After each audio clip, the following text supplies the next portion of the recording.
اعوذ باللہ من الشیطان الرجیم بسم اللہ الرحمن الرحیم شہر رمضان الذی انزل فیہ القرآن ھدی للناس وبینات من الہدی والفرقان صدق اللہ العلی العظیم اللہم صلی علی محمد وآل محمد وعجل فرجہم۔ ناظرین کرام، آپ دیکھ رہے ہیں سچ ٹی وی کا پروگرام نور قرآن اور میں ہوں سید اسد عباس۔ ناظرین کرام، جیسا کہ آپ جانتے ہیں کہ رمضان مبارک کے 2 عشرے گزر چکے ہیں۔ پہلا عشرہ رحمت، دوسرا عشرہ مغفرت اور تیسرا عشرہ یعنی عشرہ نجات جو ہے اس کا آغاز ہو چکا ہے۔ 21 رمضان المبارک امیر المومنین حضرت علی علیہ السلام کا روز شہادت بھی ہے۔ 19 رمضان المبارک کو امیر المومنین کو ضربت لگی اور 21 رمضان المبارک کو امیر المومنین اس دنیا سے رخصت ہوئے۔ ہماری گفتگو قرآنیات کے حوالے سے چل رہی ہے اور خصوصاً تدبر قرآن کے حوالے سے ہم بات کر رہے ہیں۔ میں یہاں پر ایک حدیث رسول صلی اللہ علیہ وآلہ وسلم پیش کرنا چاہوں گا۔ رسول اللہ صلی اللہ علیہ وآلہ وسلم فرماتے ہیں: ان اردتم عیش السعداء و موت الشہداء و نجات یوم الحسرہ والذل یوم الحرور والہدی یوم الضلالہ فادرسوا القرآن فإن کلام الرحمن وحرد من الشیطان ورجحان فی المیزان۔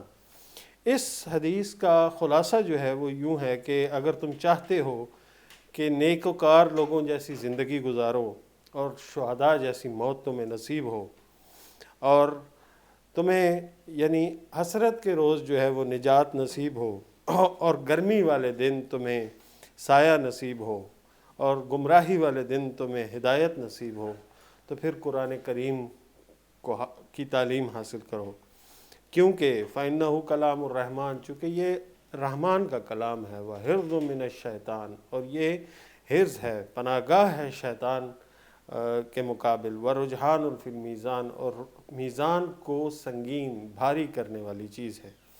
ناظرین کرام، قرآن کریم کے بارے میں یہ جو صفات، یہ خصوصیات بیان کی گئی ہیں، یہ قرآن کریم کا فقط مطالعہ کرنے یا قرآن کریم کو فقط یعنی زبانی بلا معنی اور معنی کو سمجھے بغیر، اس کے مفاہیم کو سمجھے بغیر پڑھنے سے یا اس کی آیات کے اوپر عمل کیے بغیر جو ہے یہ صفات کسی طور بھی حاصل نہیں کی جا سکتی ہیں۔ لہٰذا اس کے لیے ضروری ہے کہ ہم قرآن کے اندر تدبر کریں، غور و فکر کریں، قرآن کریم کی آیات جو ہیں ان کو کھول کھول کر دیکھیں اور اپنی ذات کو ان آیات کے آئینے میں، ان آیات کے سامنے جو ہے پیش کریں۔ یہ ہمارا جو قرآن کریم کے یعنی تدبر کے حوالے سے جو پروگرام کا سلسلہ چل رہا ہے، اس کے اندر ہم نے تدبر کے مختلف مراحل کو بیان کیا، تدبر کی ضروریات، تدبر کی شرائط کیا کیا ہیں، تدبر کے لیے تدبر سے کیا نکات زندگی ہمارے لیے اخذ ہوتے ہیں، اور اسی طرح سے تدبر سے طہارت جو ہے وہ کس طرح سے کی جا سکتی ہے۔ ان تمام امور کے حوالے سے ہم نے اس پروگرام میں بات کی۔ ہماری خوش قسمتی ہے کہ ہمارے مابین قرآنیات کے استاد علامہ ڈاکٹر علی عباس نقوی صاحب موجود ہیں، جنہوں نے تہران یونیورسٹی سے قرآنیات کے شعبے میں پی ایچ ڈی کی۔ گزشتہ 15 برس سے پاکستان میں قرآنیات کے شعبے میں خدمات سر انجام دے رہے ہیں۔ ادارہ التنزیل کے سربراہ ہیں۔ ادارہ البصیرہ جو ایک علمی تحقیقی ادارہ ہے، اس کی بھی صدارت اور اس کی صدر نشینی ان کے پاس ہے۔ ڈاکٹر صاحب، بہت شکریہ آپ کی تشریف آوری کا۔ ناظرین کرام، جیسا کہ آپ جانتے ہیں کہ ہم نے اس پروگرام میں آپ کے سامنے مختلف صورتوں کے اندر تدبر کی عملی مشقیں بھی آپ کو کر کے دکھائیں۔ مثلاً سورہ ناس کے حوالے سے ہم نے گفتگو کی، سورہ فلق کے حوالے سے گفتگو کی، سورہ نصر کے حوالے سے گفتگو کی۔ آپ یہ ہمارے پروگرام جو ہیں سچ ٹی وی کے یوٹیوب چینل کے اوپر بھی دیکھ سکتے ہیں، جو کہ اسپیشل ٹرانسمیشن کے اندر موجود ہے۔ آج گزشتہ پروگرام میں ہم نے سورہ انا انزلنا یعنی جس کو سورہ قدر بھی کہا جاتا ہے، اس کے حوالے سے بات کا آغاز کیا تھا۔ آج اسی گفتگو کو آگے لے کر چلیں گے۔ آج کی رات چونکہ شب قدر کی راتوں میں سے ایک رات بھی ہے، تو ہم خواہش کریں گے کہ ڈاکٹر صاحب جو ہیں شب قدر اور اس میں نزول قرآن اور اس یعنی روح الامین کا آنا، ملائکہ کا جو ہے نزول، اور اس رات کا جو ہے صبح فجر تک جو ہے وہ امن کی رات ہونا، ان تمام موارد کے حوالے سے گفتگو کریں گے۔ جی ڈاکٹر صاحب، بہت شکریہ آپ کا دوبارہ۔ میں چاہوں گا کہ سورہ انا انزلنا جو ہے یعنی یہ جو سورہ قدر ہے اس کے حوالے سے ایک تو اس کا کلی جو ہے تصویر وہ بھی ہمارے سامنے پیش کیجیے گا. ساتھ یہ ہے کہ اس کے مشکل الفاظ جس طرح سے ہم تدبر مختلف پچھلی صورتوں پہ کرتے آئے ہیں اس طرح سے ہمارے ناظرین کو ایک دفعہ دوبارہ سے مشق کروائیں تاکہ اگر کچھ نئے ناظرین ہمارے ساتھ شامل ہوئے ہیں تو وہ سمجھ سکیں کہ کس طرح قرآن کریم کو جو ہے اس میں تدبر کرنا ہے, کس طرح غور و فکر کرنا ہے. اعوذ باللہ من الشیطان الرجیم. بسم اللہ الرحمن الرحیم وبہ نستعین. الہی انطقنی بالہدی والہمنی التقوی. اسی کے نام سے جو رحمان الرحیم اور موت و حیات کا مالک ہے.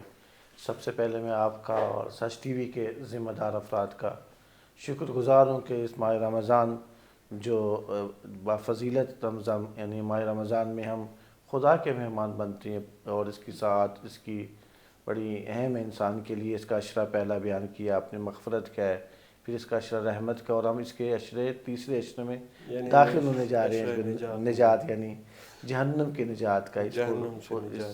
تو اس میں نور پروگرام جیسے آپ نے پروگرام جو ہے نور قرآن کا جو پروگرام لے کر آئے ہیں اس میں ہم تدبر قرآن کریم کو سمجھ دیں کہ تدبر کیا ہے, تدبر قرآن کے مراحل کیا ہے. اور یہ ہم سب جانتے ہیں اور ہم نے پہلے پروگرام سے بتایا کہ قرآن کریم کے نازل ہونے کا جو فلسفہ ہے اور اس کا غرض و مقصد ہے. سورہ یہ جو ہے 7 کی آیت نمبر ہم نے 29 میں ہم نے بیان کیا تھا کہ ایسی کتاب ہے جو ایک بابرکت کتاب ہے جسے ہم نے نازل کیا ہے اور تاکہ اس میں تدبر کیا جا سکے, اس میں غور و فکر کیا جا سکے اور واقعاً اس میں صاحبان عقل کے لیے اس میں نصیحت ہے. بس اس آیت اور دیگر آیات میں قرآن کے نازل ہونے کا مقصد بیان کیا گیا ہے. اب کہ ہم ماہ رمضان کے آخری عشرے میں داخل ہو گئے ہیں جو نجات کا عشرہ جسے کہا جاتا ہے, تو اس میں شب قدر آتے ہیں. اور شب قدر امام صادق علیہ السلام فرماتے ہیں کہ شب قدر دل ہے ماہ رمضان کا, قلب ہے ماہ رمضان کا. یعنی ابھی تک اگر ماہ رمضان سے اس عشر رحمت و مغفرت سے استفادہ نہیں کر سکے, حد اقل عشر نجات سے استفادہ کر سکتے ہیں.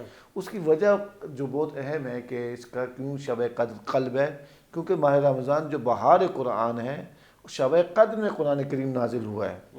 اب یہ 29 کی شب روایات میں آیا ہے کہ یا 21 کی شب یا 23 کی شب, اور بعض روایات 27 کی شب کو شب قدر کہا جاتا ہے. تو ہم انشاءاللہ گزشتہ پروگرام سے ہم جو ہے سورہ قدر کے مہمان بنے تھے. آج بھی ہم کوشش کریں گے سورہ کی تلاوت کے بعد جو ہے ناظرین کو بتاتا چلوں کہ تدبر کے لیے ضروری ہے کہ سورہ سے انس پیدا کریں, سورہ کی بار بار تلاوت کریں, اس کے بعد ہم سورہ کے ترجمے کو سمجھیں, اس کے بنیادی الفاظ کو سمجھیں. اس کو ہم کہتے ہیں کہ سورت میں تفکر کرنا. یہ تدبر کا پہلا مرحلہ شمار ہوتا ہے. دوسرا مرحلہ جو تدبر کا ہے سورہ میں تعقل کرنا ہے. جب ہم اس سورہ سے انس پیدا کر لیتے ہیں, بار بار اس کی تلاوت کرتے ہیں, الفاظ معنی کے درمیان ارتباط کو دریافت کرتے ہیں, جو نکات سامنے آتے ہیں اس کو نوٹ کرتے ہیں, تفکر کے نتیجے میں کچھ ایسے نکات بھی ہوتے ہیں, کچھ ایسے پیغامات بھی ہوتے ہیں جو اصول زندگی ہو سکتے ہیں, قانون زندگی ہوتے ہیں. یہ تدبر کا دوسرا مرحلہ ہے, کیونکہ آپ نے بتایا کہ ناظرین ہو سکتے نہیں ہوں تو ہم تدبر کے مراحل پہ اشارہ کر رہے ہیں. تیسرا مرحلہ یہ ہوتا ہے کہ سورہ کے غرض و مقصد تک رسائی ہو جائے. وہ کیسے ہوتی ہے کہ ہم جب نکات کو اخذ کر لیتے ہیں اور قانون زندگی کو بھی سمجھنا شروع کر دیتے ہیں تو سورہ کا جو خلاصہ کا سامنے آ جائے, ان سوالات کا جوابات دے دیں جو شروع میں تفکر کے نتیجے بیان کریں, تو وہ جو نچوڑ ہوتا ہے سورہ کا, یہ بنیادی موضوعات ہوتے ہیں, در واقع اس سورہ کے غرض و مقصد تک ہماری رسائی ہو جاتی ہے, اس کے قریب پہنچ جاتے ہیں. چوتھا مرحلہ جو ہے طہارت کا ہوتا ہے, سورہ میں طہارت کرنا, یعنی وہ جو آپ نکات حاصل کیے ہیں اس کو اپنی عملی زندگی میں بیان کرنا چاہتے ہیں. اب شب قدر کے حوالے سے بات ہو رہی تھی کہ قرآن کریم جو ان شب قدر میں, ان طاق راتوں میں نازل ہوا ہے, اور ہم نے پچھلے پروگرام میں بتایا تھا یہ ایک ایسی حقیقت ہے جو عالم بالا سے نازل ہوئی ہے, ان اتری ہے. یہ اتری تاکہ ہم اس حقائق کو جان سکیں, اس آسمانی حقیقت کے ساتھ زندگی کر سکیں. ایسے نازل نہیں ہوئی.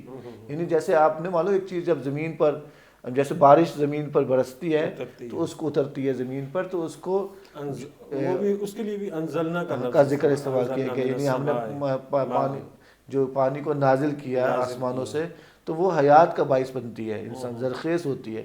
قرآن بھی نازل ہوا ہے, یعنی اوپر سے رسی لٹکائی گئی ہے ہماری طرف, ہم نے اس کو پکڑنا ہے، اس آسمانی حقیقت کے ساتھ متصل ہونا ہے، تب بھی ہم شب قدر کو درک کر سکتے ہیں۔ جی ہاں۔ یہ بہت اچھا، اس میں ڈاکٹر صاحب یہ جو آپ نے نازل ہونا کے حوالے سے بات کی، اس میں دو طرح سے قرآن کے نزول کے حوالے سے بات کی گئی ہے۔ ایک جگہ پہ کہا گیا کہ یہ جس طرح سے یہ جو شب قدر کے اِنَّا أَنزَلْنَاهُ فِي لَيْلَةٍ انزلنا ہو، یعنی ہم نے نازل کیا۔ ایک جگہ پہ اس کے قرآن کریم کی تنزیل کا بھی ذکر آیا ہے، یعنی وہ بھی نزول سے متعلق کی بات ہے، لیکن ان دونوں میں کیا فرق ہوگا؟ دیکھیں قرآن میں ہم نے پہلے بتایا تھا گزشتہ پروگراموں میں، ہم جانتے ہیں قرآن کے دو بنیادی نزول ہیں۔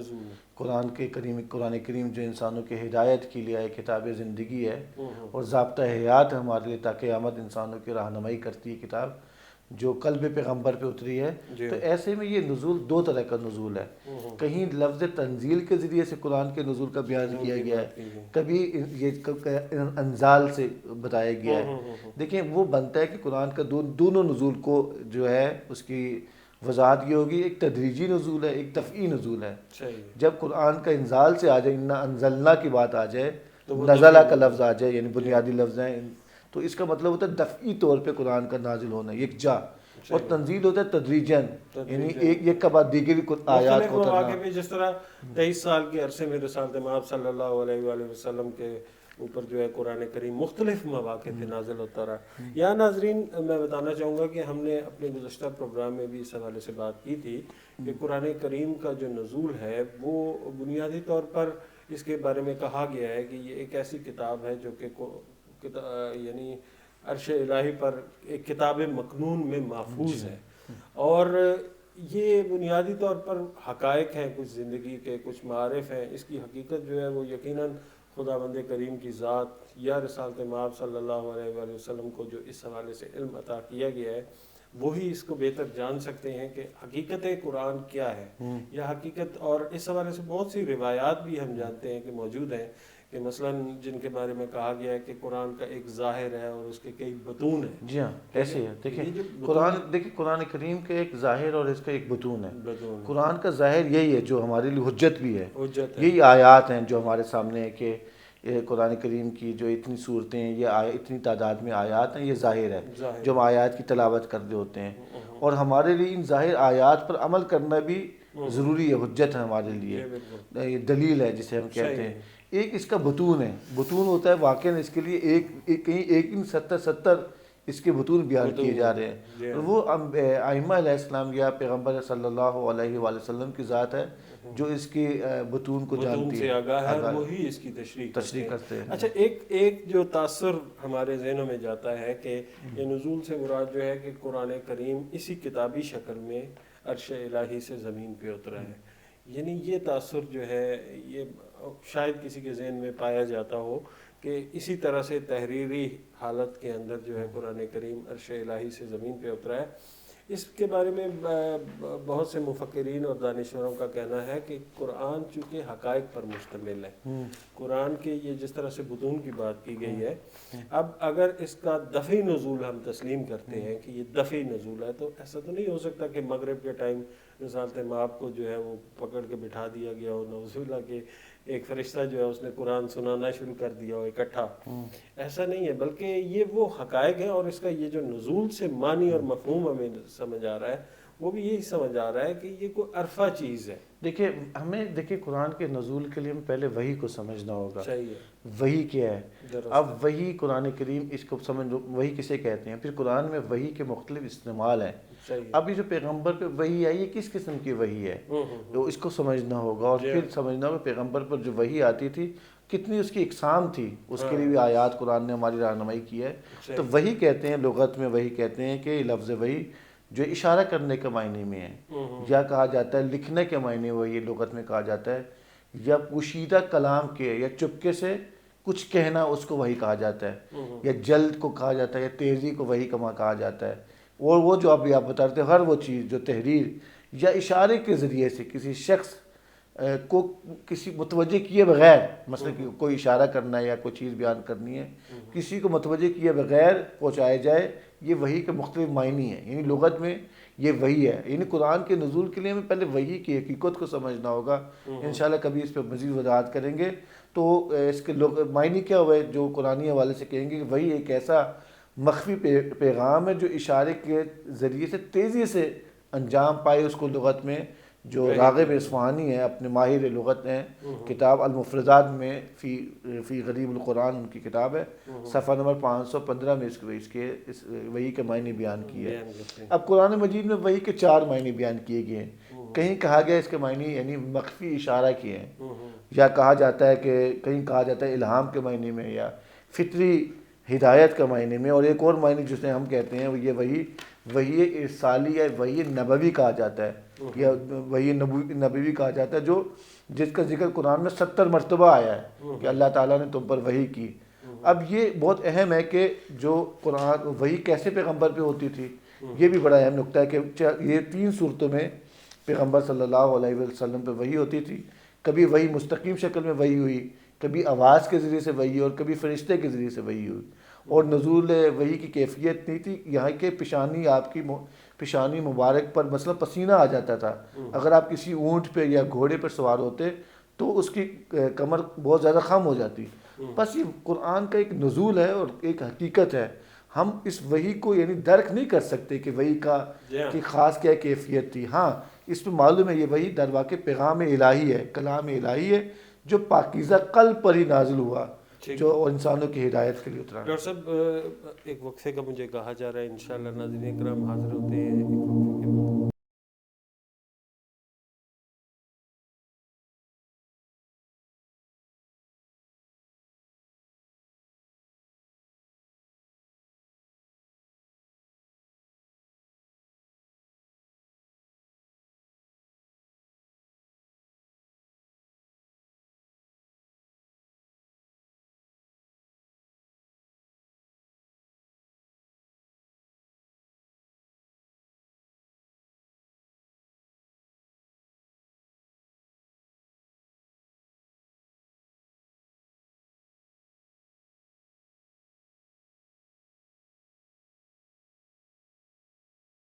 ناظرین کرام خوش آمدید.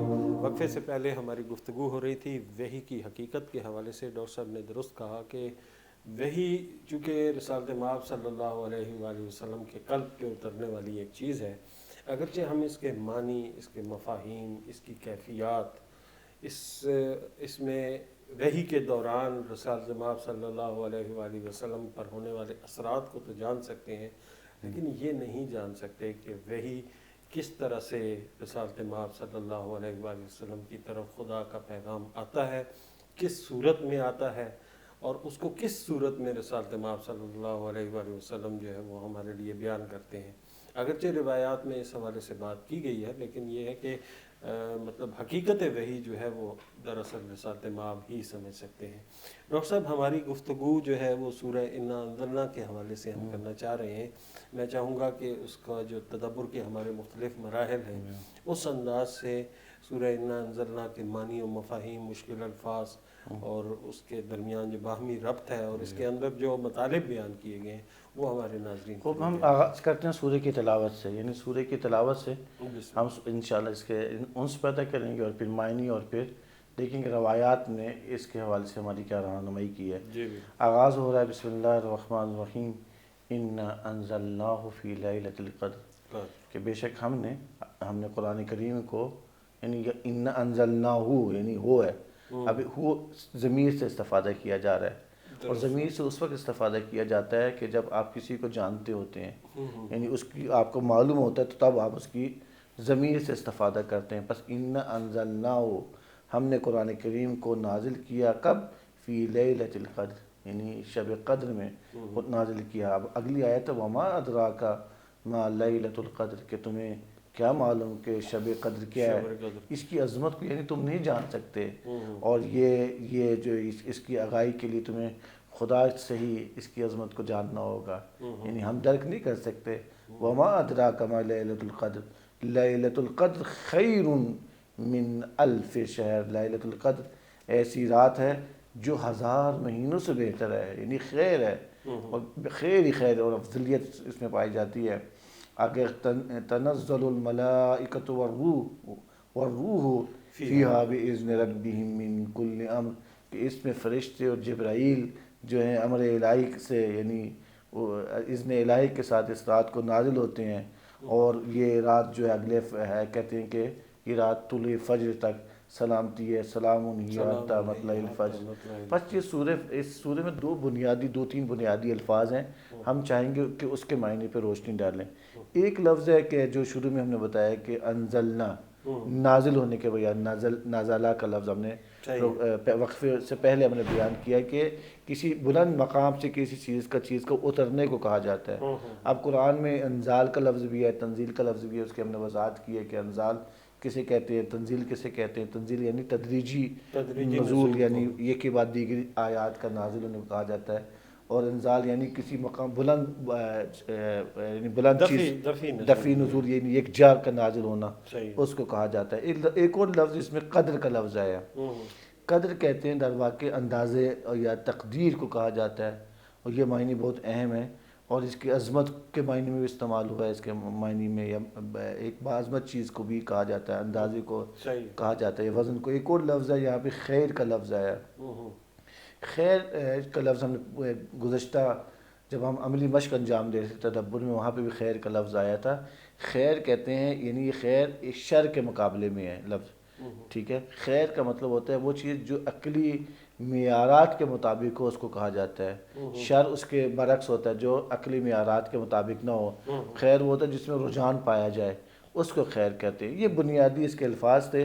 اب میں یہ چاہوں گا کہ ناظرین کے لیے کہ اس سورہ میں جو بڑی ایک روایت آئی ہے کہ اس سورہ کے حوالے سے فضیلت، تاکہ ہمیں اس نکات کو بیان کرنے کے بعد ہم نے سادہ سا آیات کا ترجمہ کیا، تلاوت کی، اور اس کے بعد اب ایک روایت کی خدمت میں جاتے ہیں کہ یہ شب جو اس سورہ کے حوالے سے ہے کہ جو یہ پیغمبر اکرم صلی اللہ علیہ وآلہ وسلم سے روایت ہے، جو مختلف جگہ پہ نقل ہوئی، یا جملہ مجمع البیان میں اس روایت کا ہے، جلد نمبر 10 اور صفحہ نمبر 516 میں یہ روایت آئی ہے کہ جو شخص اس کی تلاوت کرے گا، یعنی جو اس کی تلاوت کرتا ہے، جو اس سے انس پیدا کرتا ہے، تو وہ شخص کی طرح ہوگا جس نے ماہ رمضان کے روزے رکھے اور شب قدر کو احیا کیا، یعنی بہت اہمیت کا عامل ہے۔ یعنی یہ سورہ جو تلاوت کرتا ہے اس کا اجر روزے رکھنا اور شب قدر کو درک کرنے کے حوالے سے ہے، شب قدر کو احیا کرنے کے، یعنی ساری رات جاگنے کا اجر اس کا ہے۔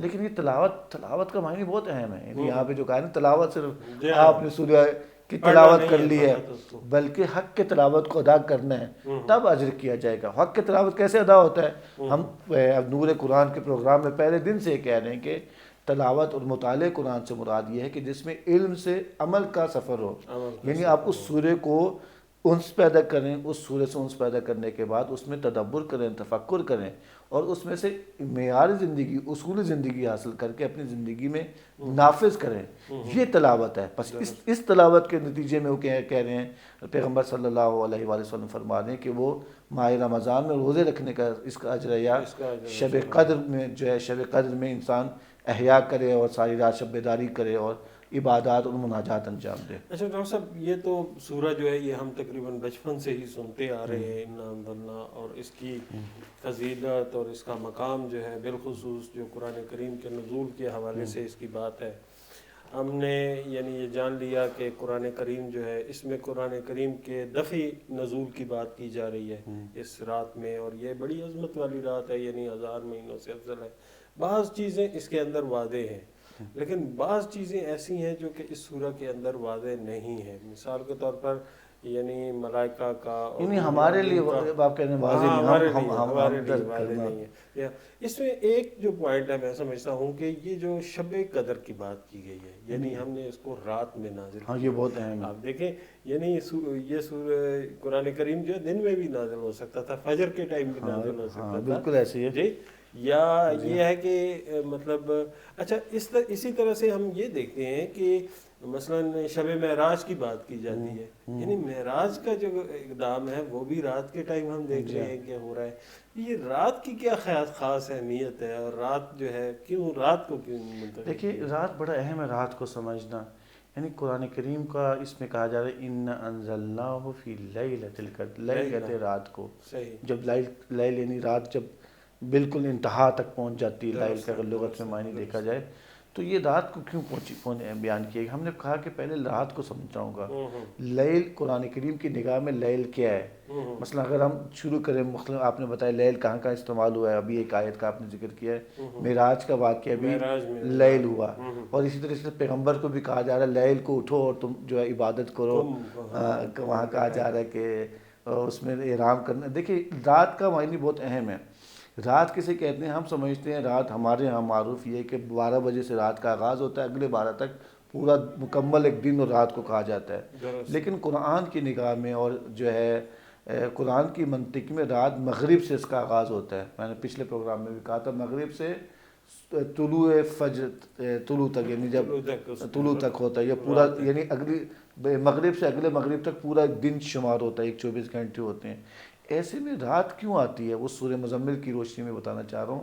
سورہ مزمل میں جو کہا جا رہا ہے کہ اس کی آیات کا اگر ہم مطالعہ کریں تو اس کا پیغام یہ کہ یہ رات انسان کی ایک اطمینان اور سکون میں انسان جو ہے خدا سے جڑ سکتا ہے، یعنی دنیا کا شور و غل نہیں ہوتا، ایک اطمینان ہوتا ہے انسان کو اور ایک سکون ہوتا ہے۔ اس میں رات کو انسان جب رات بھر یعنی دن بھر اس نے کام انجام دیے، رات کو وہ سوچ سکتا ہے، اپنا محاسبہ کر سکتا ہے اور اگلے دن کی پلاننگ کر سکتا ہے، اگلے دن کے حوالے سے حکمت عملی طے کر سکتا ہے میں نے کیا کرنا ہے۔ اور رات بالکل بہترین موقع ہوتا ہے کہ انسان اس میں سوچے، اس میں اپنا محاسبہ کرے، تفکر کرے اپنے زندگی کے بارے میں، اپنے روز گزشتہ جو دن گزرا ہے اس کے بارے میں، اور اگلے دن کے لیے وہ سوچے کس انداز میں وہ اپنی کوتاہیوں کو، اپنے نقائص کو برطرف کرنا ہے۔ ایسے میں قرآن رات کو نازل ہوا ہے، اور یہ رات کو نازل ہونے کا یہ مقصد یہ کہ رات بہترین موقع ہے کہ ہم اس رات کو قرآن کریم کی تلاوت کریں، ہم اس رات کو اس قرآن کے ساتھ جڑ جائیں۔ یہ ایک آسمانی حقیقت جو رات کو اتری ہے، انسان کو متوجہ کرنے چاہ رہی ہے کہ رات اور دن میں فرق یہ ہوتا ہے۔ دن میں کیا کرتا ہے؟ رات کو جو انسان نے سوچا ہوتا ہے، دن میں اس جو رات کو جو انسان سوچا ہوتا ہے دن میں اس کو عملی جامہ پہنچاتا ہے، یعنی اقدام کرتا ہے۔ اچھا، اس حوالے سے ناظرین کرام بڑی چند ایک روایات ہیں، یعنی میں نے اس پہ بڑا غور و فکر کیا کہ رات جو ہے اس کو کیوں انتخاب کیا گیا ہے اور اس کو کیوں سامنے لایا گیا ہے۔ تو یعنی دیکھا جائے تو رسالت مآب صلی اللہ علیہ وآلہ وسلم جو ہے وہ بھی راتوں کو اٹھ کے خدا سے یعنی راز و نیاز کرتے ہیں، اور مومنین کے بارے میں بھی کہا گیا ہے کہ مومنین جو ہے وہ راتوں کو اٹھ کے جو ہے وہ، اب یہ آرام کا وقت ہے، یہ وہ وقت ہے جب یعنی تقریباً تمام مخلوقات جو ہے جہاں بھی رات ہو، مثلا اب یہ ہم تو یہ جانتے ہیں کہ اس گلوب کے اوپر 2 راتیں ہیں، یعنی ایک رات نہیں ہے۔ ایک رات جو ہے وہ اگر امریکہ جو ہے وہاں پہ رات ہوگی تو ایشیا سائڈ پہ دن ہوگا، اسی طرح ایشیا میں اگر رات ہے تو امریکہ سائڈ پہ جو ہے وہ دن ہوگا، مطلب اپوزٹ ہوں گے دونوں۔ لہٰذا رات جو ہے وہ تو چینج ہوتی رہتی ہے، یہ کوئی مخصوص گھڑیاں یا وقت نہیں ہے، بلکہ رات وہ پہر ہے، جس طرح ڈاکٹر صاحب نے ابھی بتایا کہ مغرب سے لے کر طلوع فجر تک کا جو وقت ہے وہ رات ہے۔ میں جو اس پہ غور کیا اور میں نے تھوڑا سا اس کو دیکھا تو بعض روایات جو میری نظر سے گزری ہیں، رسالت مآب صلی اللہ علیہ وآلہ وسلم نے فرمایا کہ الرکعتان فی جوف اللیل احب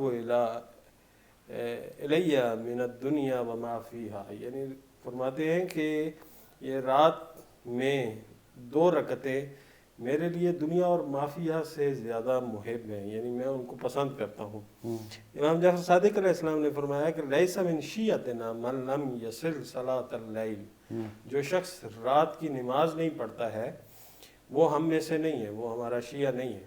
تو اس سے یہ مفہوم یعنی مجھے سامنے آیا کہ رات بنیادی طور پر جو ہے یہ ایک ایسا پہر ہے جب واقعاً خدا سے محبت کرنے والے لوگ، دیکھیں خدا سے جڑنے کے لیے، خدا سے اتصال پیدا کرنے کے لیے، بالکل سورہ مزمل کی آیت جو میں بیان کر رہا تھا وہ میں نے دیکھی کہ رات، اس میں آیت نمبر 6 میں ہے کہ رات کا اٹھنا ثبات قدم کے اعتبار سے بہت مضبوط ہوتا ہے اور سنجیدہ کلام کے اعتبار سے بڑا مناسب ہوتا ہے۔ یعنی خود قرآن کی نگاہ میں اگر رات کو دیکھا جائے تو بہت اہم ہے۔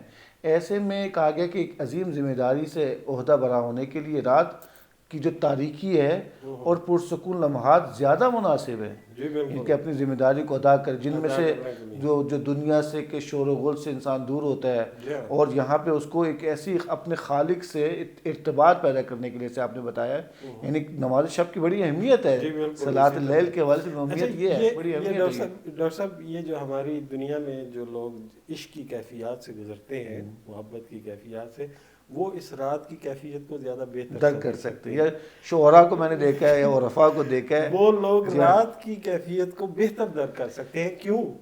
رات کا پہر جو ہے وہ پرسکون پہر ہے، اس کے دوران انسان اپنے محبوب، اپنے معشوق کی طرف بغیر دنیا کے جھمیلوں اور دنیا کی جو مصروفیات ہیں اس سے ہٹ کے مکمل طور پر فوکس ہوتا ہے، اور وہی لوگ حقیقی عاشق خدا ہے جو ان راتوں کو اٹھتے ہیں اور راتوں کو اٹھ کے تلاوت بھی کرتے ہیں، اس سے راز و نیاز کرتے ہیں، اس سے عبادت کرتے ہیں۔ لہٰذا خدا نے ایسی اس رات کو اہمیت دی ہے، جی ہاں، جی اسی لیے یعنی ایک ایک مطلب ایسی اہمیت میں بتا دوں، دیکھیں نا، اس رات کو اللہ تعالیٰ کہہ رہا ہے کہ ایک آسمانی حقیقت کو اتارا ہے اتارا گیا تاکہ انسان نور کی طرف جائے، یعنی ظلمات سے نور کی طرف جائے، یعنی اندھیروں سے نکل کر اور اس تاریکیوں سے نکل کر جو ہے اس نے ظلمات کی طرف جانا ہے۔ ایسے میں رات میں قرآن کا نازل ہونا ہے، اور اللہ تعالیٰ نے انسان کو بتایا کہ اس رات سے اس آسمانی کتاب سے انس پیدا کرنا ہے، اور تاکہ انسان کی زندگی میں ثبات آ سکے۔ تاکہ انسان کی زندگی میں ثبات کیسے آئے گا؟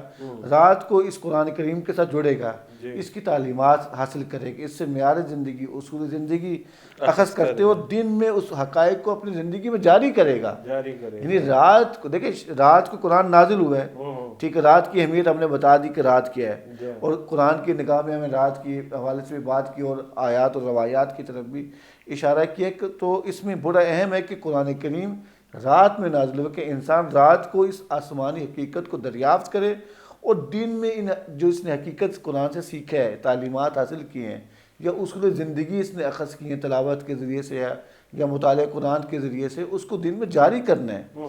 بس رات اور دن بڑا اہم ہے۔ ہمارے افسوس سے کہنا پڑتا ہے ہم دن اور رات کو بدل دیا ہے، یعنی ہم راتوں کو جاگتے ہیں اور دن کو جو سو رہے ہوتے ہیں 12-1 بجے۔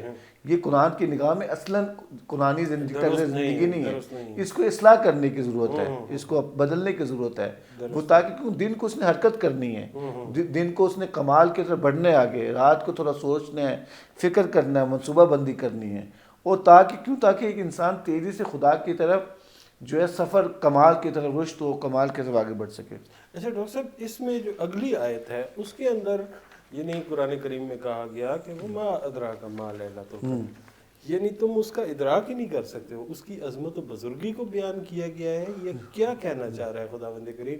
ایک طرف کہتا ہے کہ ہم نے اس کو لیلۃ القدر میں نازل کیا، جی، اور دوسری طرف کہتا ہے کہ تمہیں کیا معلوم کہ شب قدر کیا ہے۔ دیکھیں بہت اہم، دیکھیں ہم اس شب قدر کو درک کرنا ہمارے لیے مشکل ہے، مگر یہ کہ خدا کا لطف ہو، مگر یہ کہ اس رات کو ہم پہچان سکیں، اس کو رات کو پہچان۔ دیکھیں سورہ قدر جو ہے نا در واقع ایک موضوع پہ دلالت کر رہی ہے، اس کی 5 آیات۔ اگر ہم اس آیات پہ تھوڑا فکر کر لیں، سوچ لیں، تب ہم سمجھ پائیں گے یہ رات کتنی اہمیت کا حامل ہے، کیوں اللہ نے کہا کہ ہم اس کو درک نہیں کر سکتے، کیونکہ ہمیں ان آیات میں ہم نے غور و فکر نہیں کیا۔ مثلا آیات میں بتاتا ہوں کہ کہا جا رہا ہے کہ مجھے وقفہ لینے کا کہا جا رہا ہے، ناظرین کرام حاضر خدمت ہوتے ہیں وقفے کے بعد۔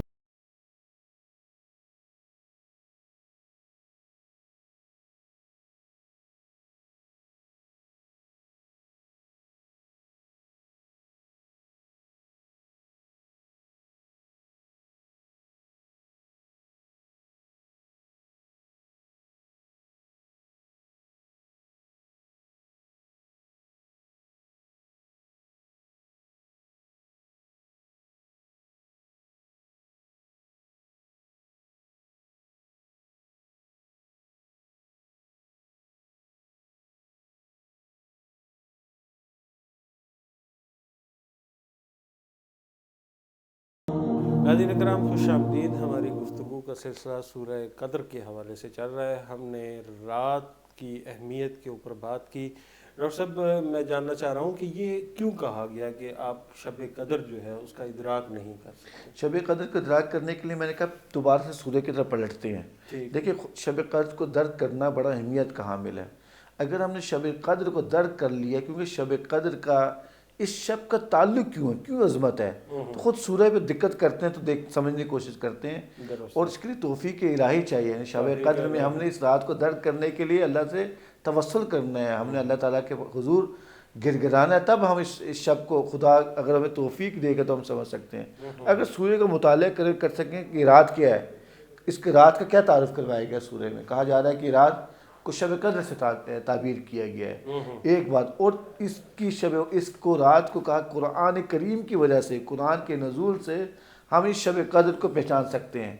دیکھیں ہر چیز کی ایک شناخت ہوتی ہے، اس کا شناختی کارڈ ہوتا ہے جس وجہ سے آپ جان سکتے ہیں شخص کون ہے یا یہ اس کی حیثیت کیا ہے. اس رات کا جو شناختی کارڈ جو قرآن کے نزول ہے، یعنی اس شب کی اہمیت جو آپ بتا رہے نا کیسے اس کی درک کر سکتے ہیں، اس شب کی اہمیت اس قرآن کے نزول کی وجہ سے ہے جو اللہ نے قرآن کریم کو نازل کیا. یعنی اگر ہم قرآن کو سمجھ جائیں گے تو ہم یقیناً اس شب کی عظمت کو بھی درک کر سکتے ہیں. ایک بات یہ ہوگی. بس یہ رات بڑی عظمت والی رات ہے، اور اللہ تعالیٰ ہی اس کی ذات، اللہ ہی کی ذات سے اگر ہم توسل کریں گے، اللہ تعالیٰ کے حضور جائیں گے، اس کی عظمت کو درک کر سکتے ہیں، اس عظمت کو سے آشنا ہو سکتے ہیں. ایک بات یہ ہوگی. دوسری بات ہم نے بتائی تھی کہ رات 1000 مہینوں سے افضل ہے. اب اس 1000 کو بھی ہمیں سمجھنا ہوگا، تب ہم سمجھ سکیں گے یہ رات کتنی عظمت کی اہمیت ہے، اور کیسے اس کو ہم درک کر سکتے ہیں، کیسے اس رات کے ذریعے سے ہم قرآن کے نزول کے ساتھ ہم جو قرآن نازل ہوا قرآن کے ساتھ اتصال پیدا کر سکتے ہیں. 1000 الف کہتے ہیں 1000 کو. اب یہاں پہ 1000 مہینوں سے افضل کی بات کی جا رہی ہے. اب 1000 مہینے کے اگر دنیا اعتبار سے سوچیں تو کتنے ہوتے ہیں؟ 84 سال تقریباً ہوتے ہیں. کہ ایک کہا جا رہا ہے کہ 1000 مہینوں سے بھی زیادہ اس کی افضل ہے. اب میری زندگی میں اگر کوئی کہا جائے کہ آیا 1000 مہینے آپ کے لیے صحیح ہیں اس ہدف تک پہنچنے کے لیے، یا ایک رات صحیح ہے، آپ کیا جواب دیں گے؟ آپ کہیں گے ایک رات مشکل ہو جائے گا اس کے لیے کہ میں ایک رات میں تو نہیں اپنے ہدف کو تک پہنچ سکتا ہے. مجھے اتنے مہینے درکار ہیں کسی کام کرنے کے لیے. میں 1000 پہ رکنا چاہ رہا ہوں تاکہ اس رات کو ہم درک کر سکیں کہ ایک رات میں روحانی انقلاب کیسے آ سکتا ہے، یہ شب کیسے انقلاب برپا کر سکتی میری زندگی میں. اس کے لیے ضروری ہے کہ اس 1000 کو سمجھیں، یعنی 1000 مہینوں کو سمجھیں. 1000 مہینے میں نے بتایا یہاں پہ 1000 دنیاوی اعتبار سے نہیں 1000 کہا جا رہا ہے، یہ تو ایک قرآنی اور آسمانی اعتبار سے 1000 ہے. یعنی قرآن کی نگاہ میں 1000 کثرت پہ دلالت کر رہا ہے، نہ کہ یہ جو دنیاوی سال ہے 84 سال اور کچھ مہینے ہیں. تو اگر کسی سے کہا جائے کہ آپ کے پاس 1000 مہینے ہوں اور آپ کو پاس ایک رات ہو، ایک عام سے نوجوان تو 1000 مہینوں کا انتخاب کرے گا، کیونکہ اس کی درک نہیں ہے، اس کی عظمت کو ابھی تک نہیں سمجھا. تو پہلے ہم 1000 کی وضاحت کریں گے، پھر جب اس کو بیان کریں گے کہ یہ رات کیسی ہے اور اس میں کتنی اہمیت کا حامل ہے. میں ایک مثال دیتا ہوں کہ اگر میں کوئی بھی کام کرنا چاہتا ہوں، مثلا میں نے پی ایچ ڈی کرنی ہے تو مجھے کتنے مہینے درکار ہوں گے؟ 200 400 500 مہینے میں پی ایچ ڈی کر لوں گا. ایسی ہے نا. اگر میں قرآن حفظ کرنا چاہتا ہوں تو میں کتنے مہینے درکار ہوں گے؟ مثلا 2 یا 3 سال میں ہم جو ہے قرآن کو حفظ کر سکتے ہیں. یا کوئی بھی شعبہ، مثلا میں کسی میں نوبل کا امتحان دینا چاہتا ہوں، ایک سائنسدان بننا چاہتا ہوں، کسی موضوع پہ تحقیق کرنا چاہتا ہوں، یا ورزش کے میدان میں اپنا رتبہ بنانا چاہتا ہوں، کسی گیم میں بھی میرا نام آ جائے، تو کتنے مہینے درکار ہوں گے؟ 200 400 500 مہینے درکار ہوں گے. یہاں کہا جا رہا ہے یہ جو رات ہے ان ہزاروں مہینوں سے افضل ہے. یہ بہت اہم ہے. یعنی ہمیں 1000 مہینوں کا سمجھنا ہوگا کہ 1000 مہینے کیا ہوتے ہیں، اس 1000 مہینے میں کیا کچھ کر سکتے ہیں. پوری ایک زندگی ہے نا، 84 سال ہیں، اور 80 سال آج کے دور میں تو اتنی زندگی تو نہیں، 60 70 سال کی زندگی ملتی ہے. تو اللہ کہہ رہا ہے کہ ایک رات کی تمہاری پوری زندگی پر حاوی ہے. تو لہٰذا ہمیں سمجھنا ہوگا، پہلے اس 1000 کو سمجھیں گے، پھر کہیں گے اچھا یہ وہ رات ہے جس میں ملائکہ نازل ہو رہے ہیں، یہ رات ہے جس میں مثلا روح نازل ہو رہی ہے، یہ وہ رات ہے جس میں مقدرات کے فیصلے کیے جا رہے ہیں. ایک تقدیر ساز رات ہے یہاں پہ. یہ رات ہے جو قرآن نازل ہو رہا ہے، جس میں یعنی اس میں ملائکہ نازل ہو رہے ہیں. یہ رات وہ ہے جو اس میں امر الہی جو ہے اذن الہی کے ساتھ جو رات ہوتی ہے، وہ رات ہے جو طلوع فجر تک اس میں سلامتی کی رات ہے. بس اس رات کو ہمیں درک کرنا بڑا ضروری ہے. اس درک کرنے کے لیے سورہ میں تھوڑا غور کریں گے تو میں سمجھتا ہوں کہ آسانی سے اللہ کی ذات سے توسل کرتے ہوئے ہم سمجھ سکتے ہیں، درک کر سکتے ہیں. اچھا ڈاکٹر صاحب، یہ تو کہا جا رہا ہے کہ وما ادراک ما لیلۃ القدر، اور یہ بھی کہا گیا کہ اس سورہ کے اس رات میں قرآن کریم جو ہے وہ نازل کیا گیا، لیکن مسلمانوں کو یہ واضح نہیں بتایا گیا کہ یہ کون سی رات ہے. یعنی اس کی وجہ اگلا سوال آپ کو بڑا اہم ہے. ایک رات کا تعین نہیں کیا گیا. مطلب اس حوالے سے متعدد روایات ہیں، بلکہ یہ تو کلیئر ہے کہ کسی نے بھی اس کا تعین نہیں کیا ہے، بلکہ روایات کی بنیاد پہ ہم کہتے ہیں کہ یہ ماہ رمضان المبارک کی جو آخری طاق راتیں ہیں ان میں سے کوئی ایک رات ہے. دیکھیں یہ مخفی کیوں کیا گیا؟ اکثر نوجوان بھی ہم سے پوچھتے ہیں کہ رات کو کیوں مخفی کیا گیا آخری طاق راتوں میں؟ تاکہ اللہ تعالیٰ کہتے ہیں میرے بندگان میرے پاس آئیں، عبادت کریں، استغفار کریں. اور اللہ چاہتا ہے کہ انسان، کیونکہ ماہ رمضان ماہ نزول قرآن ہے، بہار قرآن ہے، اور اللہ کے ہم مہمان بنتے ہیں، اور ان طاق راتوں میں خدا یہ چاہتا ہے مشخص نہ کر کے، مخفی رکھ کر، پوشیدہ رکھ کے ہم خدا کے پاس ہم ان کو تلاش کریں، اس رات کو جو ہے وہ تلاش کریں.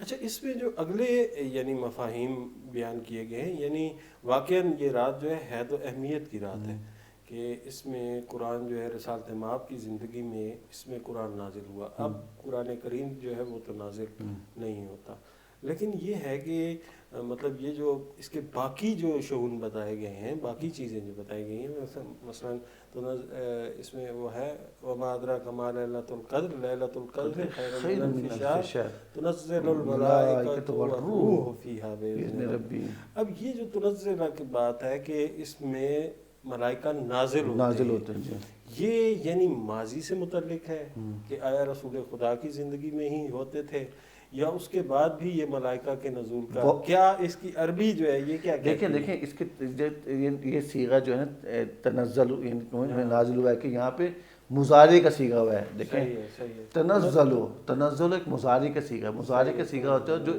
استمرار پہ دلالت کرتا ہے، یعنی مضارع جو ٹھیک ہے اس کا حال پہ بھی دلالت کرتا ہے لیکن مستقبل اور استمرار پہ دلالت کرتا ہے. اگر ہم لغت میں دیکھیں عربی زبان میں، بس ہمیشہ شب قدر میں ملائکہ کا نزول ہوتا ہے. تمام ملائکہ آتے ہیں، روح آتے ہیں، فرشتے آتے ہیں، اور ایک امر الہی لے کر آتے ہیں اور اذن الہی کے ساتھ آتے ہیں.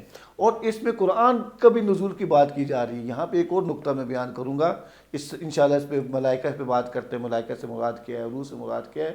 بس آپ کا سوال کا جواب یہ ہے کہ ہر سال جو ہے ملائکہ آتے ہیں، اور اسی طریقے سے روح بھی آتے ہیں، اور ایک سلامتی کی فجر تک اس کی سلامتی ہے.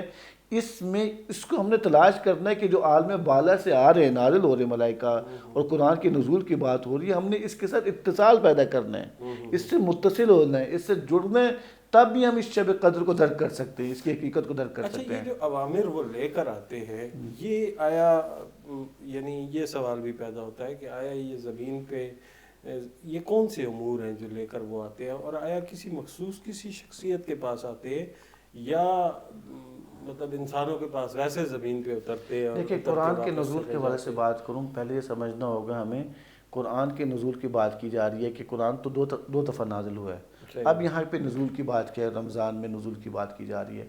دیکھیں انسان نسیان سے ہے، یعنی انسان جو ہے خطا کار بھی ہے اور نسیان بھی، اور بھول جاتا ہے. ایسے میں انسان کو کس چیز کی ضرورت ہوتی ہے؟ تذکرے کی، یاد دہانی کی ضرورت ہوتی ہے. اب قرآن کو بھی ہم دیکھتے ہیں، قرآن کریم کے موضوعات بھی بار بار تکرار ہوتے ہیں. یعنی قرآن کا مزاج ہے کہ ایک بعض آیتیں بھی آئی نہیں یا اس سے ملتی جلتی آیات کا تکرار ہے، کیونکہ انسان کے مزاج کے مطابق انسان کو یاد دہانی کی ضرورت ہے، انسان کو تذکرے کی ضرورت ہے. ایسے میں قرآن کا نزول ٹھیک ہے ایک بار 1400-1500 سال پہلے کا نازل ہوا ہے. یہاں پہ جو نزول کی بات کی جا رہی ہے تاکہ انسان دوبارہ متوجہ ہو، اس کو یاد دہانی کی شب قدر ہے. اس شب قدر میں قرآن کریم کے ساتھ انسان نے اتصال پیدا کرنا ہے، اس سے جڑنا ہے. یہ وہ چیز ہے جو آسمانی حقیقت ہے جو قرآن کا نازل ہوا ہے. اور یہ جو امر الہی لے کر آتے ہیں، یہ روح لے کر آتے ہیں، یقیناً اب بھی وہ ایسی شخصیت ہونی چاہیے، ایسی ہستی ہونی چاہیے کہ جس پر یہ ملائکوں کا نزول ہو رہا جو ہے وہ لے کر آ رہے ہیں. اچھا، اس حوالے سے ایک بڑی خوبصورت روایت جو ہے وہ میری نظر سے گزری کہ یہ جو ملائکہ اور روح کے حوالے سے جو ہے وہ بات ہے کہ روح الامین کے حوالے سے ایک اور آیت بھی جو ہے قرآن کریم میں موجود ہے کہ روح الامین جو ہے وہ آتے ہیں.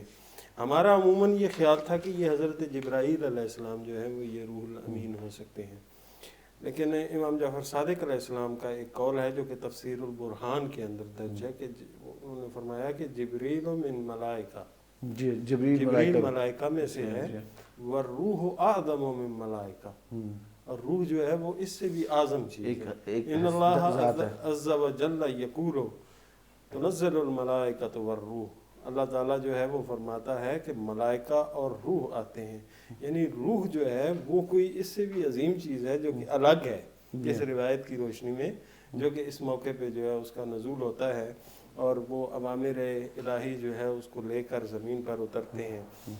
یہ سورہ قدر کے حوالے سے میں چاہوں گا کہ ہمارے ناظرین کو آپ بتائیے گا کہ اس سورہ سے ہمیں کلی طور پر کیا مطالب جو ہیں وہ سمجھ آتے ہیں یا کیا امور جو ہیں وہ دیکھیے، ہمیں جو کلی طور پہ یہ سورہ انسان میں ایک انقلاب برپا کرنے کے لیے پیدا ہوئی ہے، نازل ہوئی ہے سورہ جو ہے تاکہ انسان میں ایک انقلاب، ایک روحانی انقلاب پیدا ہو سکے۔ یہ اسی صورت میں ہو سکتا ہے کہ ہم اس شب کو درک کر لیں، اس شب قدر کو درک کرنے کے لیے ہمیں دیکھنا ہوگا، اس سورہ کے مطالعہ کرنا ہوگا، اس سورہ سے ہمیں انس پیدا کرنا ہوگا، یعنی اس شب کی عظمت قرآن کے نزول کی وجہ سے ہے۔ ایک چیز جو قانون ہمیں سمجھ آتا ہے کہ میں اپنی زندگی میں کیسے انقلاب برپا کر سکتا ہوں، کہ ایک رات میں روحانی انقلاب کیسے ہو سکتا ہے، ایک رات میں ہزار مہینوں سے افضل رات کیسے ہو سکتی ہے، وہ یہ جو ہمیں سمجھ آتی ہے آج کی گفتگو میں، گزشتہ پروگرام میں جو بات کی ہے وہ اس وجہ سے آتی ہے کہ ہم جو ہیں قرآن کریم کے ساتھ جڑ جائیں، ہم قرآن کے نازل ہونے کے مقصد کو سمجھ لیں۔ وہ کب ہو سکتا ہے قرآن کے نزول کا مقصد ہم پہنچ سکتے ہیں؟ پورا پروگرام جو ہمارا نور قرآن جو ماہ رمضان میں نشر کیا جا رہا ہے وہ اسی بات کی عکاسی کر رہا ہے کہ قرآن کے نزول کا مقصد تدبر کرنا ہے، غور و فکر کرنا ہے۔ جہاں پہ اس رات کو ہم نے شب قدر جسے کہا جاتا ہے، اور جس میں ہم کہا جاتا ہے عبادات کریں، دعائیں منقول ہوئی ہیں، جو ہم نے ان دعاؤں کو پڑھنا ہے، نمازوں کا بتایا جا رہا ہے، غسل کا بتایا جا رہا ہے کہ اس رات کے یہ اعمال ہیں، لیکن ایک اصلی اعمال جس کو ہم معمولاً بھول جاتے ہیں، وہ فکر کرنا ہے، وہ تدبر کرنا ہے۔ وہ کیسے ہو سکتا ہے؟ قرآن کے مطالعے کے ذریعے سے تفکر کرنا ہے۔ وہ یہ ہے کہ ہم یہ سمجھتے ہیں کہ 19 کی رات کو کیا کرنا چاہیے، وہ یہ کرنا چاہیے اپنا محاسبہ کریں، جہاں پہ آپ نے پورے سال میں جو آپ نے اعمال انجام دیے ہیں، عبادات انجام دیے ہیں، خدا کو دیکھنا ہوگا کہ میرے کن کاموں میں نقائص تھے، میرے کن کاموں میں کمیاں تھیں، یعنی اپنا محاسبہ اس رات کو کرنا ہے کہ پورے سال کا میں نے یہ کام انجام دیا، مجھے یہ کام کرنا چاہیے تھا، مجھے یہ کام نہیں کرنا چاہیے تھا، میری زندگی میں کہاں کامیابیاں تھیں، میری زندگی میں کہاں فلک ہوا، میری زندگی میں کہاں میں نقائص تھے، تو اس کو کامیابی کا شکر بھی لانا چاہیے، اور جو آپ کی ناکامیاں ہیں یا کوتاہیاں ہیں جو آپ نے محاسبہ کرنا ہے اس میں استغفار کرنا چاہیے۔ دروا کے 19 کی رات جو پہلی شب قدر کی رات ہے، ہم یہ کہتے ہیں، جو ہم نوجوان پوچھتے ہیں کہ کیا کرنا چاہیے، اس میں عبادات کے ساتھ ضروری ہے، کیونکہ عبادات جو ہے یا دعا ایک مومن کے لیے اسلحہ ہے۔ اس عبادات کے ذریعے سے، ان دعاؤں کے ذریعے سے خدا سے راز و نیاز کے ذریعے سے انسان گریہ کرتا ہے اور اپنے اعمال پر نظر ثانی کرتا ہے، وہاں پر محاسبہ بھی کرنا اس رات کو بڑا ضروری ہے۔ یہ ایک قانون زندگی ہمیں ملتا ہے، اور دوسرا قانون زندگی جو ہمیں ملتا ہے کہ اس میں جو شب قدر ہے تقدیر ساز ہے، وہ جو بتایا جا رہا ہے کہ روح و ملائکہ آتے ہیں اور ایک ہستی پہ نازل ہوتے ہیں، جس میں مقدرات کی بات کی جا رہی ہے۔ امام زمانہ بعض روایات میں آئے کہ امام زمانہ پہ روح اور ملائکہ آتے ہیں، اور انسان کے لیے امام زمانہ سے دیکھنا ہوگا کہ کتنا جو ہے اس مہدی برحق کے لیے ہم یہاں پر جو ہیں کتنا اس سے متصل ہیں، کیونکہ ان کی ایک اس طرح کی روایت بھی موجود ہے کہ امیر المومنین سے کسی نے سوال کیا کہ یہ جو ہے روح الامین اور ملائکہ جو ہے یہ اوامر لے کر آتے ہیں، تو یہ کس کی طرف لے کر آتے ہیں؟ تو انہوں نے کہا کہ حجت خدا کی طرف لے کر آتے ہیں۔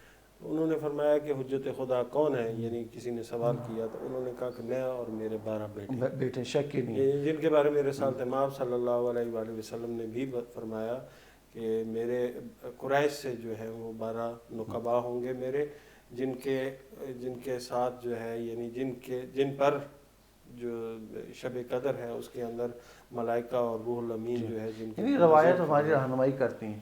دوسرا جو میں سمجھتا ہوں قانون ہو سکتا ہے ہمارے لیے سورہ سے نکال سکتے ہیں، وہ یہ کہ تقدیر ساز مقدرات معین کیے جاتے ہیں۔ اس مقدرات معین کرنے کے لیے مجھے اپنے بارے میں سوچے بغیر نہیں ہو سکتا کہ میں نے کیا کیا، اپنا محاسبہ کیا بغیر نہیں ہو سکتا ہے۔ لیلۃ القدر کے حوالے سے ایک اور آیت کے اندر جو ہے نا وہ اس کی بیان کی گئی ہے کہ انا انزلناہ فی لیلۃ المبارکہ، جی ہاں، یعنی ہم نے بعض اس کو روایات میں ہے کہ مبارک- لیلۃ مبارکہ، مبارک اتنی رات عظمت میں، ہے، مبارک رات میں، مبارک سے مراد یہ ہے کہ دیکھیں انسان کے لیے مبارک کیا ہو سکتا ہے؟ انسان کے لیے مبارک یہ ہے کہ اسے اس کی اخروی جو نجات ہے وہ حاصل ہو جائے، اس کی زندگی کے اندر جو نقائص ہیں وہ دور ہو جائیں، یہ اس کے لیے مبارک ہے۔ مبارک ترین لمحہ یہی ہے۔ انسان کے لیے مبارک یہ نہیں ہے کہ اسے کل جو ہے وہ کوٹھی مل جائے، یا اس کے لیے یہ مبارک نہیں ہے کہ اسے کل گاڑی مل جائے۔ انسان کے لیے مبارک لمحہ وہ ہے جب اس کی ذات کو اخروی نجات جو ہے وہ مل جائے۔ ڈاکٹر صاحب ہمارے وقت کا یعنی پروگرام کا وقت ختم ہو گیا، اگرچہ اس میں بہت سے مطالب ہیں جو باقی کہ ہم رہتے بات ہیں، کر سکتے تھے، لیکن لیکن انشاءاللہ اگلے پروگرام میں کسی اور سورہ کے حوالے سے جو ہے وہ اپنی باتیں جو ہے آپ تک پہنچائیں گے۔ اپنے میزبان سید اسد عباس کو اجازت دیجیے، اللہ حافظ۔